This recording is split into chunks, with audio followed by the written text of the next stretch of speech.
podcast Hospital da Luz, onde os nossos especialistas falam do que sabem. São demasiado pequeninos, frágeis e dependentes, mas são um exemplo de sobrevivência. Uns heróis gigantes em tamanho XXS. Olá, eu sou a Graça Rosende e aqui ao meu lado está a Teresa O'Neill. Bem-vindos ao podcast do Hospital da Luz. Bem-vindos, olá.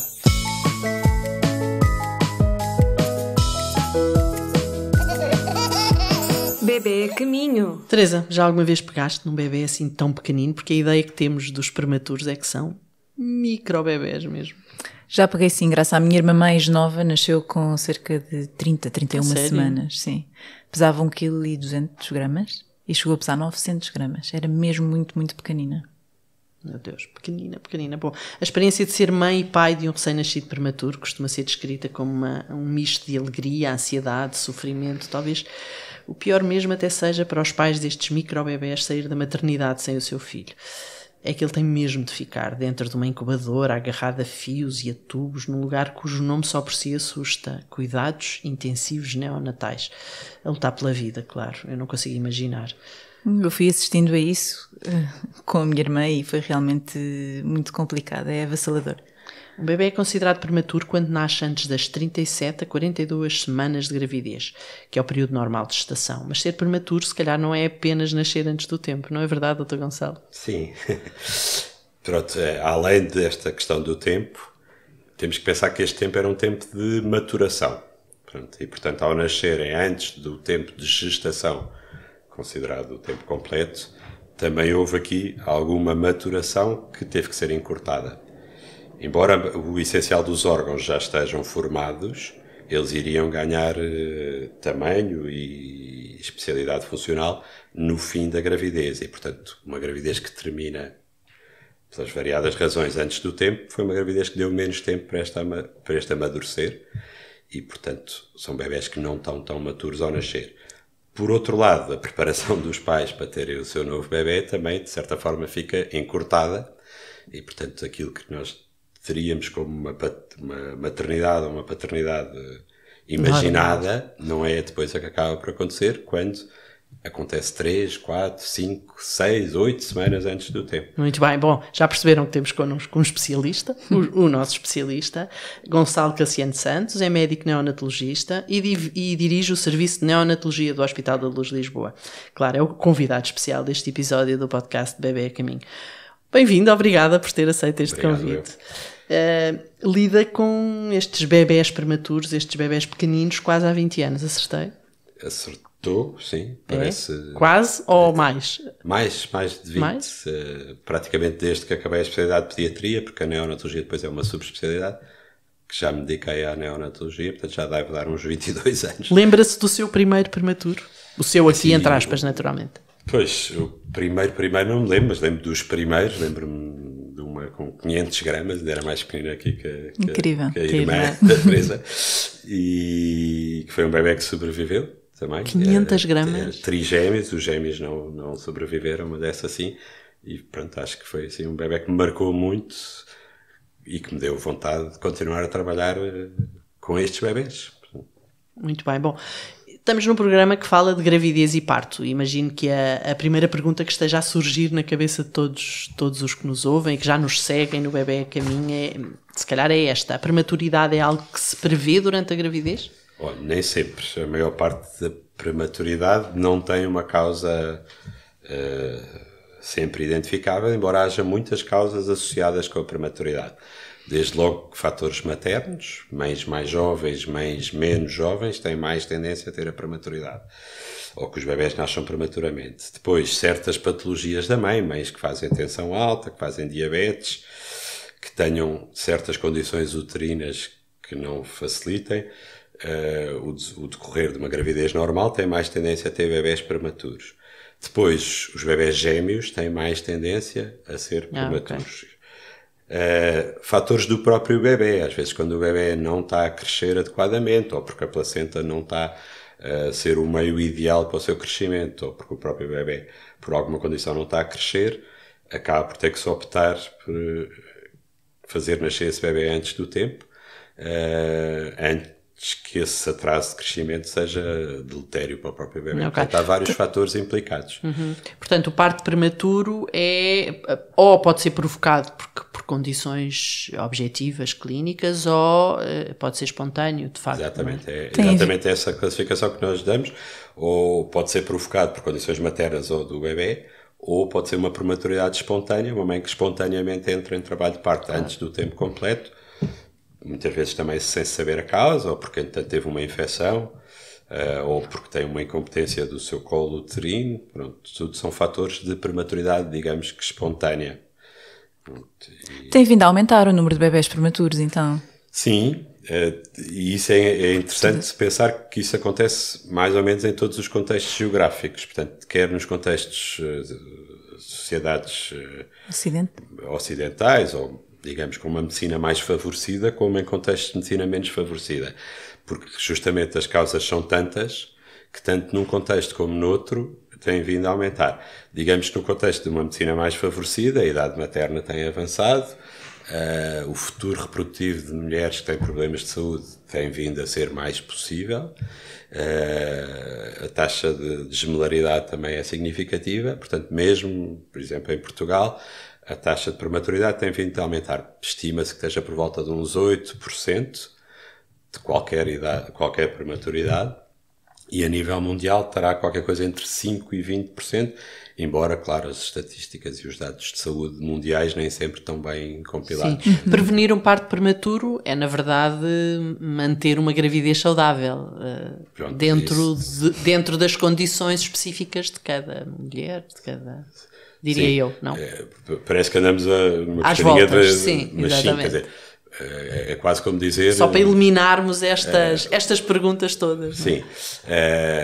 Portanto, à partida, a mãe estar saudável é fundamental, e depois de ter uma gravidez o mais saudável possível, portanto, promovendo hábitos de vida saudáveis e todas as complicações que possa ter serem acompanhadas o mais precocemente e o mais adequadamente, seriam as chaves para fazermos aquilo que é possível fazer quanto à prevenção da prematuridade, ou que essa prematuridade seja vivida da melhor forma possível.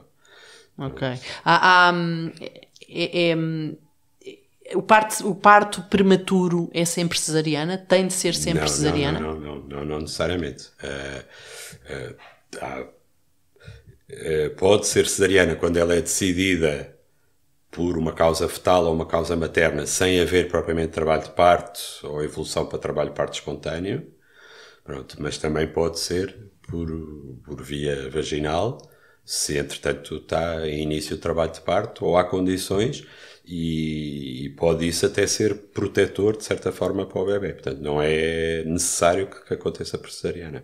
O que é um bebê prematuro? Ias perguntar alguma coisa? Eu já estou aqui... Ia perguntar isso, se é possível definir uma idade estacional para dizer que um bebê prematuro é viável, por exemplo. Pronto, é uma conversa interessante na comunidade médica. Portanto, o termo que usamos é o limiar da viabilidade. Ok.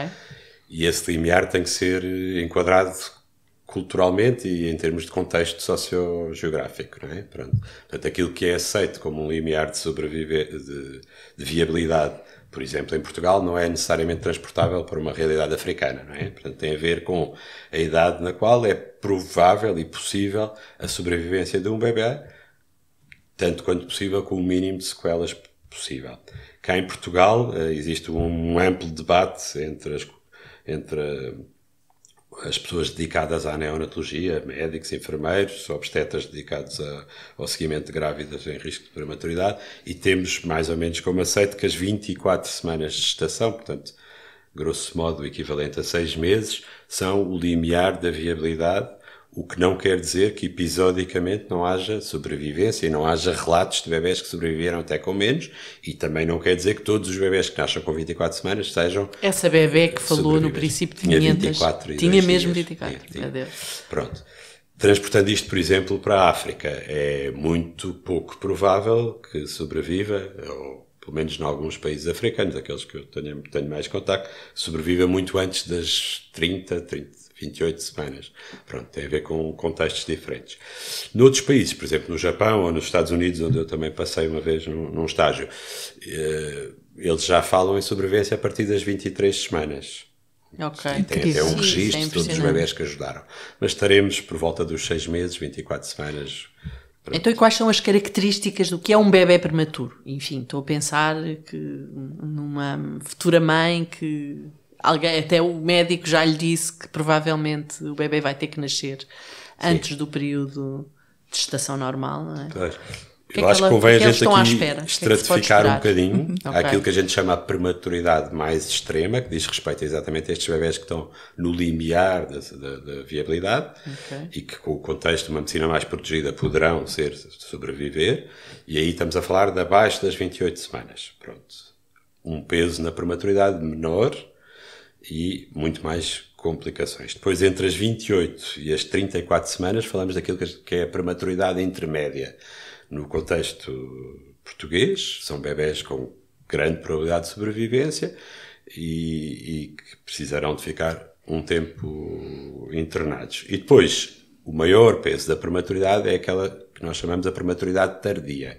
Bebés que nascem entre as 34 semanas e as tais 37, que seria uma gravidez já de tempo completo, e esse é o maior número de bebés que nascem. Pronto. E, portanto, se calhar para as pessoas que nos estão a ouvir, a maior parte dos prematuros que vão conhecer estão nessa franja da prematuridade tardia, em que a maturidade ainda não é plena, mas com pequenas ajudas são bebés que normalmente depois ganham aquilo que a gente considera a autonomia suficiente para não precisarem do apoio de um internamento para fazerem a adaptação à vida extrauterina. São bebés que podem ter mais dificuldade em ser alimentados, não têm tanto vigor na sucção e na adaptação à mama, poderão ter que ser alimentados transitoriamente por uma sonda para o estômago, para que não percam exageradamente peso. Calcula-se exatamente a quantidade de leite que devem tomar. São bebés que têm um bocadinho mais tendência à icterícia, que têm um bocadinho mais tendência a arrefecer e, portanto, mais dificuldade em controlar e em regular a sua temperatura.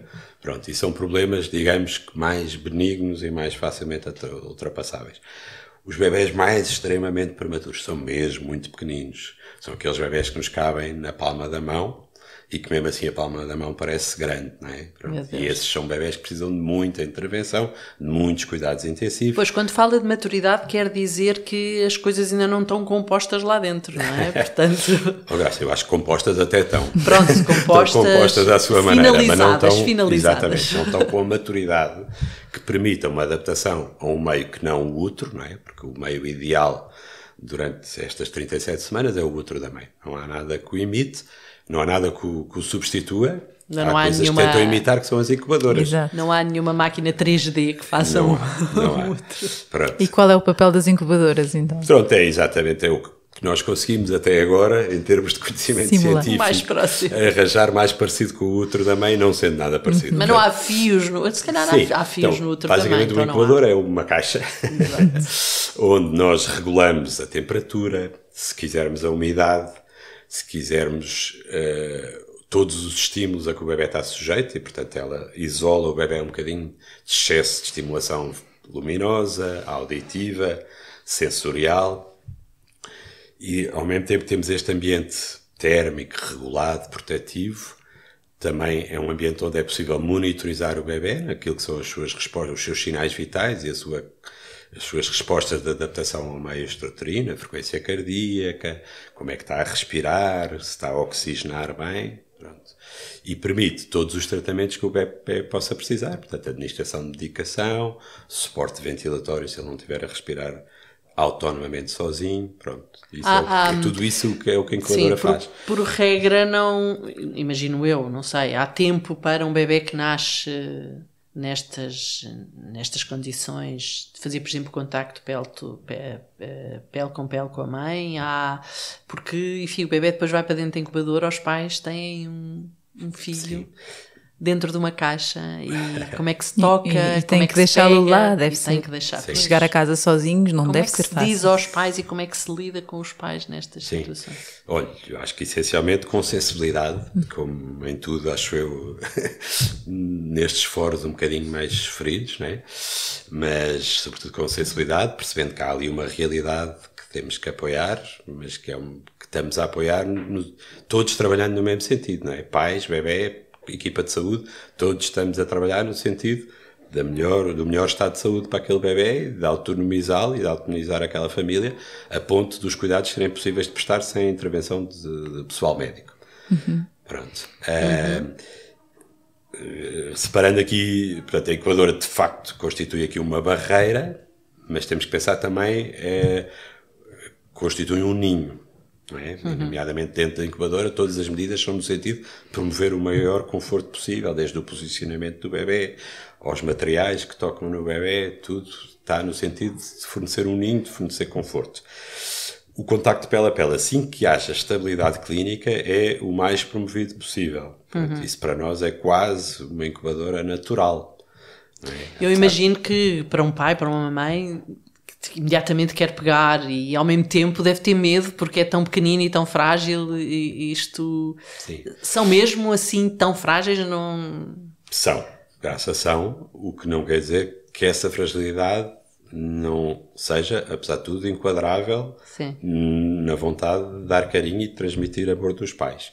Pronto, e portanto, sempre que possível, os pais, e por isso é que uma equipa de saúde também é importante, Claro. porque essa fragilidade que é sentida com a família, de certa forma é mediada e, não vou dizer normalizada, mas amenizada pelo apoio de profissionais muito dedicados à causa. Portanto, sim, o toque é o mais estimulado possível e sempre que o bebê já está mais estável, ele passa o mais tempo que a gente consiga em contacto com a mãe ou com o pai, naquilo que a gente chama o método canguru. Portanto, basicamente é arranjar o mais parecido com uma bolsa marsupial, em que o bebê possa estar pousado em cima da mãe ou do pai, mas com o que precisar de cuidados de saúde, alimentação por sonda se precisar, administração de medicação se precisar, mas em contacto com a mãe. E tendo em consideração esses 3 segmentos de que já falou, existe um intervalo de tempo que os pais possam ter em consideração ou é impossível? É caso a caso, dia a dia? Sim, é caso a caso. Eu normalmente, assim, nas conversas com os pais, vou dizendo, olha, o seu filho nasceu estas semanas antes do tempo, prepare-se para ele poder precisar de tantas semanas da nossa ajuda para estar autónomo e poder ir para casa. E penso que isto, para os pais, a gestão de expectativas é importante, não é? É gerível e é aceitável, é razoável. Portanto, se nasceu, vamos dizer, 32 semanas, é possível que esse bebê precise de 5 semanas. Não quer dizer que sejam 5 semanas exatas e não de 5 semanas mais um dia ou menos um dia, mas acho que é o que é razoável e o que os pais normalmente precisam de saber, não é? Precisam de saber, vai ficar muito tempo, não vai? Pronto, Claro. vai ficar tanto tempo quanto preciso. Sim. Como é que se comunicam? Como é que comunicam com estes bebés? Como é que eles vos dizem o que estão a sentir? Sei lá, já é difícil de perceber e comunicar com os bebés, perceber tudo o que os bebés estão a sentir? Ou, Os bebés têm personalidade. Não tenho dúvidas nenhumas. Não tenho dúvidas E eu acho que já expressam, desde logo, a postura em que se põem, como é que se adaptam à alimentação, como é que se adaptam quando vão para o colo da mãe ou do pai, como é que se adaptam ao banho. Tudo isso já são expressões do seu modo de ser, que não é necessariamente igual. Pronto. Estes bebés também estão monitorizados, existem uma série de parâmetros mais fisiológicos, desde a frequência cardíaca, a saturação, mas também o repertório de movimentos, existem escalas de estimar se o bebê pode ou não estar a sentir dor, tudo isso é muito avaliado neste meio artificial, mas o mais humanizado que conseguimos, que é a unidade de neonatologia, que nós aqui no Hospital da Luz até optámos por chamar unidade de cuidados especiais, e não propriamente intensivos, porque intensivos até os cuidados parentais podem ser, não é? Mas especiais sim, porque são bebés que precisaram de um apoio especial à transição para a vida fora do útero. Ok. Houve com certeza avanços na medicina que no fundo fizeram bastante a diferença na sobrevivência e na capacidade de tratar e de cuidar destes bebés prematuros. É verdade isto? Há assim momentos verdade. Do antes disto e depois disto? Sim, muito verdade. A neonatologia é praticamente uma subespecialidade recente, vamos dizer, uma coisa dos últimos 50 anos. Até há 50 anos, quem tratava dos bebés eram os médicos e os enfermeiros das mães.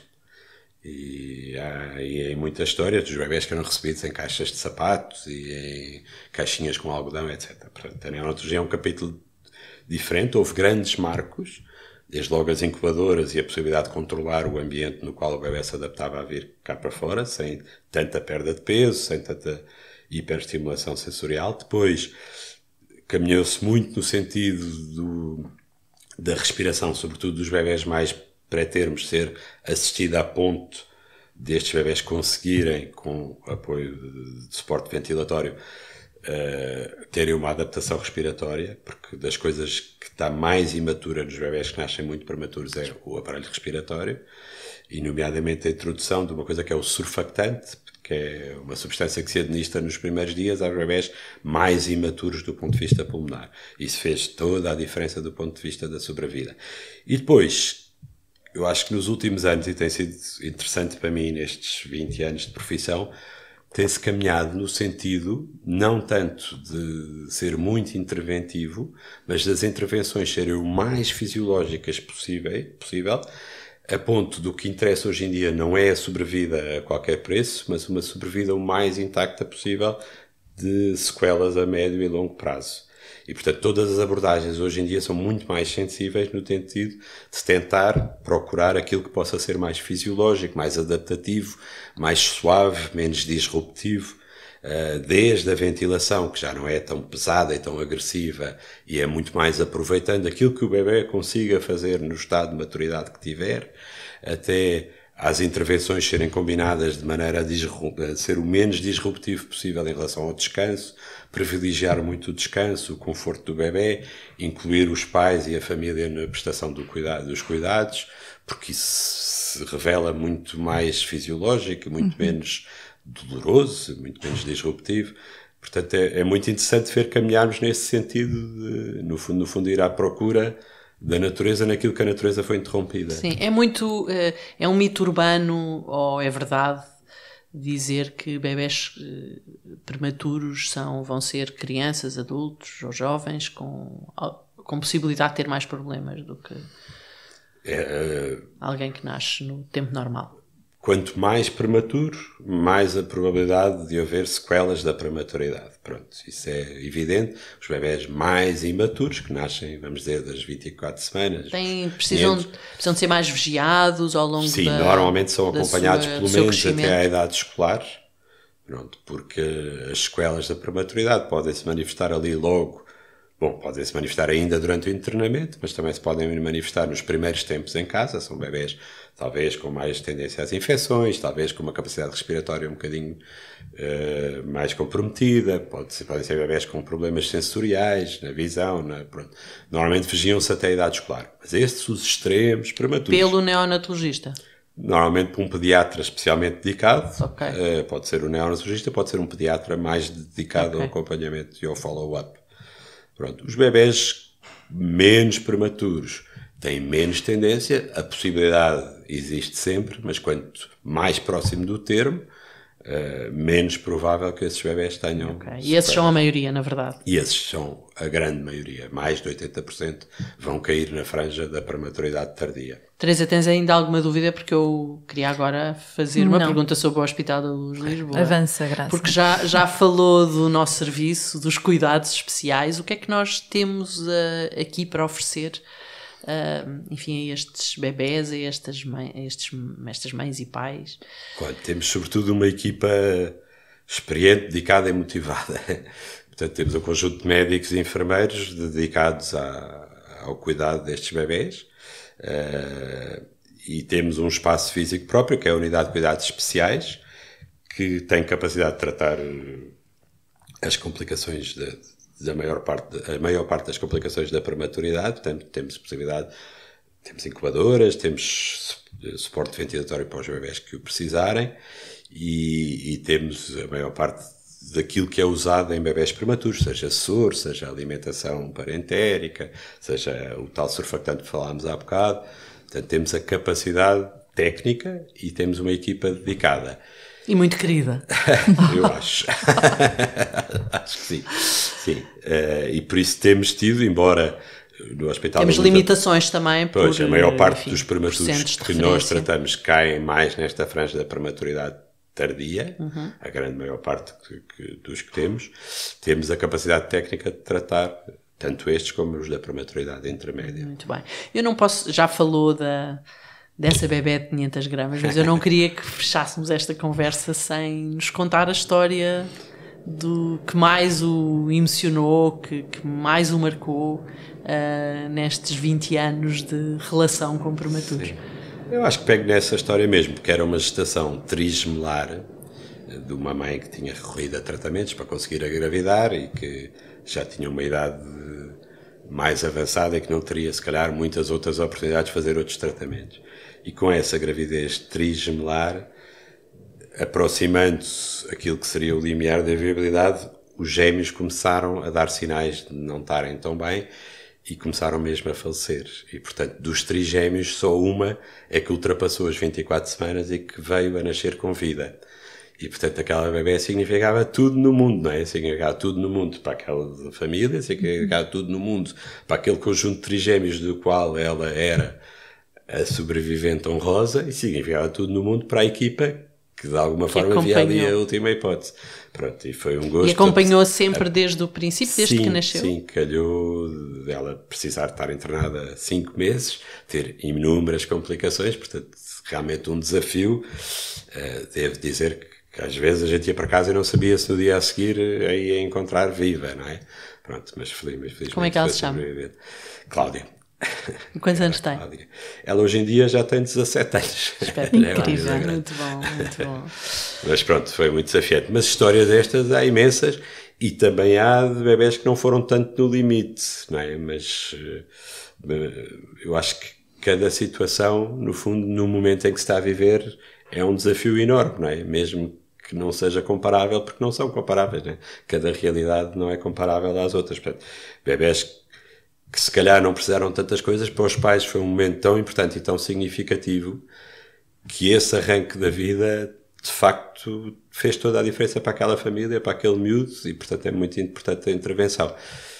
E a mim faz-me sempre pensar que, de facto, estamos aqui num setor da medicina feliz, porque estes bebés são os bebés que têm mais potencial de vida pela frente, não é? Pronto, podemos estar, não vou dizer já o membro do próximo governo, mas, calhar, um membro de uns governos daqui a uns anos. Esperemos que são sim, estes que nós estamos a tratar. Exatamente, Pronto, muito bom. Bom, não há como ouvir a história contada por quem a viveu e por quem ainda por cima sabe do que fala. Obrigada, Gonçalo, pela partilha da sua experiência e conhecimento. Tenho a certeza de que as suas palavras foram muito tranquilizadoras para quem nos ouviu, sobretudo para quem planeia ter o seu bebé no Hospital da Luz. Nestas situações, a confiança nos profissionais e a segurança dos serviços hospitalares é fundamental. Não achas, Teresa? Acho que sim, incrível. Bom, se está desse lado e já nos segue na sua plataforma preferida, já sabe, o podcast do Hospital da Luz voltará em breve.